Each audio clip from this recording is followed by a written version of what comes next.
I have already gone over the top 5 teams that you should consider rebuilding in the Eastern Conference for NBA 2K23. And now, it's time to do it again for the Western Conference. There are a lot of teams I considered putting on this list, both easy targets and outside the box, but be sure to let me know if I miss any potentially great rebuilds in the comments section. Let's get right into it. The honorable mention for the Western Conference is the Denver Nuggets. As with the East, my honorable mention here is definitely outside the box.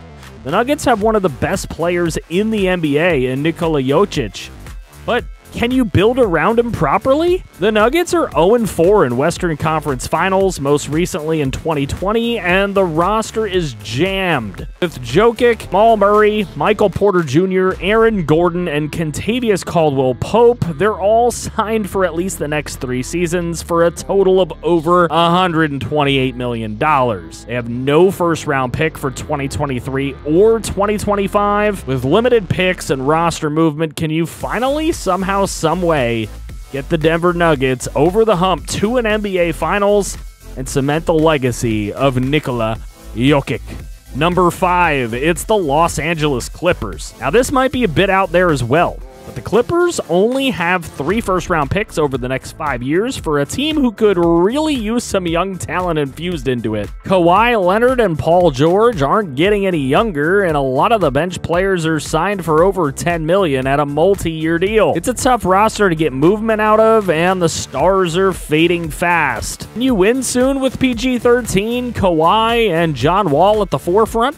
Or will everybody be gone and this team go into full rebuild mode before it gets anything done? In a tough Western Conference, at least in real life, my bet would be the latter, but prove me wrong and finally put the Clippers on the map the way they were touted to be a long time ago. Number 4, the Sacramento Kings. The Kings are often on my lists, and this year they're a bit down the list. Why? I like what they've been doing, actually. De'Aaron Fox is their star around for the next 4 years, and Domantas Sabonis has 2 seasons to prove that he can be the Robin to Fox's Batman. Harrison Barnes will be off the books after year number 1 and probably walk, and another task will be to find out if Davion Mitchell and Keegan Murray will be main pieces going forward. They have all 5 of their picks for the next 5 years as well to keep infusing the team with some young talent going forward, and the team would be even nicer with Tyrese Halliburton still on it, but you've got a real chance to bring Sacramento to their first NBA final since 1951.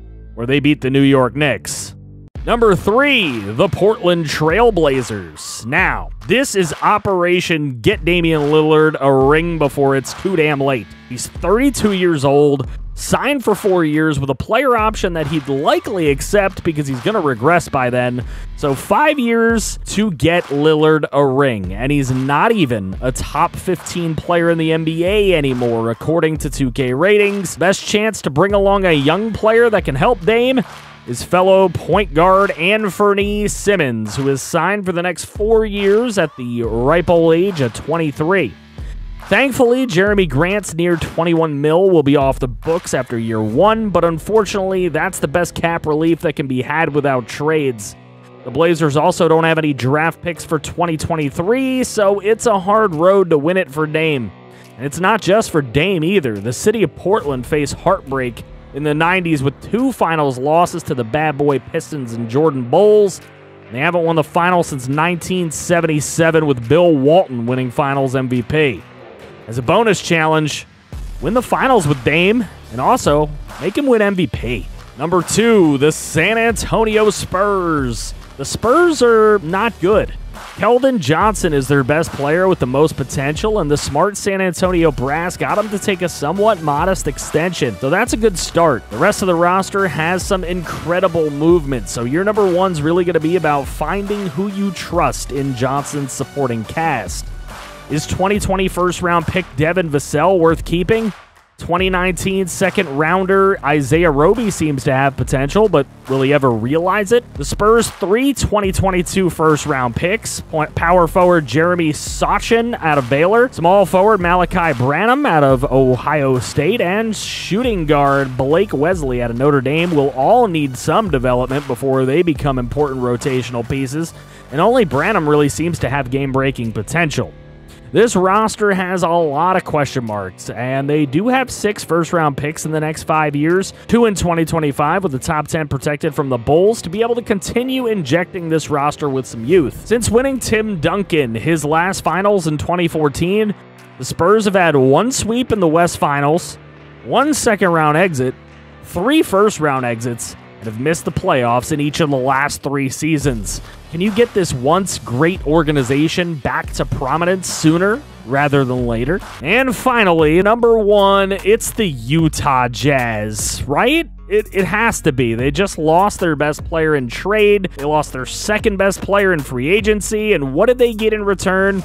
Lauri Markkanen's 2 years plus team option at over $16 million a year, and an expiring contract in Colin Sexton. Bogdan Bogdanovic is 33, and he's expiring after year number 1 as well. The team's current best player is point guard Mike Conley, who's 35 years old. To me, this rebuild is fun because the Jazz have no identity right now. Every single player on the roster can be gone after year 2 if you'd like them to be. And the slate can be wiped completely clean, which might even be Utah's plan in real life. They have their 2023 first, but no 2024 first, so this rebuild can be as real as you want or as silly as you want. You can dump everybody for draft picks and go all OKC Thunder on them if you want to. Frankly, I probably would, as I'm not sure how many players I'd actually keep on this roster. Now, 2K kind of did them a little bit dirty, as the Donovan Mitchell trade first-round picks coming over from the Cavs actually don't seem to be in this game, so that is not good. And you could probably make some moves with 32-team control to make sure that they have those picks if you really want to keep it super realistic. But honestly, why not just do a tear it down and make the Jazz great again rebuild? Did I miss any great selections in the West? Truthfully, I thought about teams like the Grizzlies, but I always get crap for picking them. The Thunder, and maybe even the Lakers, but I'm sorry, I just don't feel sorry for the Lakers being as bad as they were last year. The Grizz can still be really good, which is usually the crap I get in the comments, as Ja Morant is growing into one of the best players in the NBA. And the Thunder is the silliest rebuild ever, with 16 first-round picks in 5 seasons, including 5 right away in the first offseason. You guys let me know who you plan to rebuild. Tell me what I missed in the comments, and if you missed the Eastern Conference list, check that out here. Thank you, channel members, for all your support. Shout out to Christian Horn, TClink24, our franchise quarterbacks, and the GOAT, Matthew Hackett, for being our only general manager. Love you, fam.